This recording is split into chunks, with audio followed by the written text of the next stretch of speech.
m'appelle Dorothy. Bonjour, je m'appelle Greg. Bienvenue dans notre maison à Sexas, dans le Sandwood Township.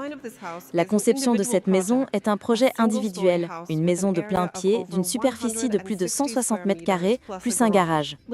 Vivre dans une maison en perlite est plus chaud, absolument. Et c'est probablement la plus grande différence que nous avons ressentie après avoir quitté une maison construite avec des technologies traditionnelles. La température est quasiment stable tout au long de la journée. Aucun chauffage ni climatisation supplémentaire n'est nécessaire. Nous vivons dans un microclimat très contrôlé, ce qui signifie que nous sommes très bien isolés du sol. La maison est entièrement équipée d'un système de chauffage central alimenté par une pompe à chaland géothermique.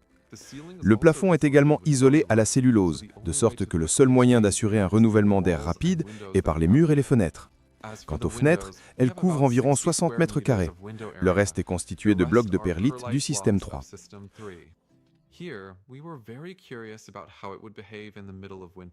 Nous étions très curieux de son comportement en plein hiver, car le système monocouche a surpris la quasi-totalité de nos visiteurs. Nos blocs font 35 cm de large. Côté extérieur, ils sont simplement intégrés à un treillis, noyés dans la colle sur laquelle la façade est posée. À l'intérieur, la structure est identique, à l'exception de la couche de finition en plâtre. Nous avons inséré des colonnes structurelles entre les blocs. Il a également fallu en tenir compte au bon moment. De ce fait, les propriétés isolantes du mur ont été perturbées par le béton. C'est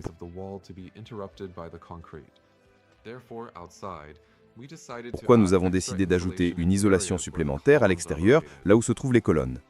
À l'extérieur, nous avons une isolation de 10 cm en polystyrène extrudé, XPS. Elle est également efficace.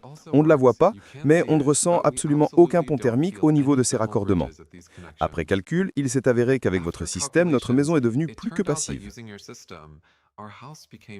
C'est intéressant de noter qu'en effet, lors de la conception et de la préparation de la documentation technique, après avoir saisi les paramètres des fenêtres et des blocs, une erreur est apparue dans le programme indiquant qu'il était tout simplement impossible que la maison soit ainsi bien isolée.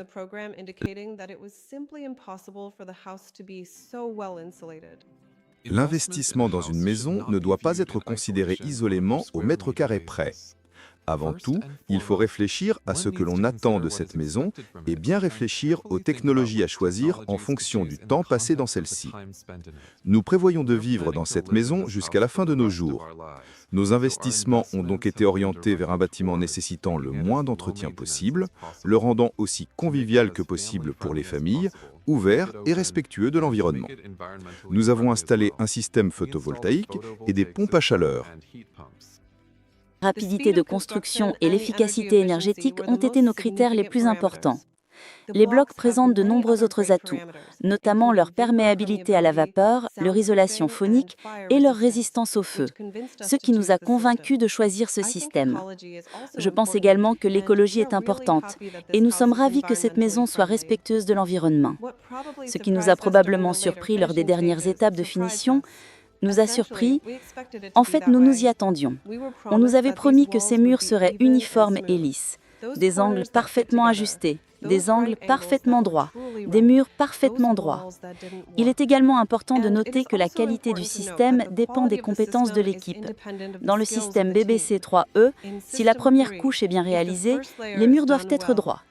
Et c'est un très bel effet après. Pour la finition, inutile de verser davantage. Pas besoin de plâtrer, pas besoin de couches épaisses pour égaliser les murs. Les ébénistes étaient également satisfaits de l'installation des meubles. Ces derniers s'adaptaient parfaitement aux angles et aux murs. C'était vraiment très utile. Cela a grandement facilité les choses à chaque étape, notamment pour les finitions ultérieures. It made things much easier at every stage, essentially, for the finishing work later on.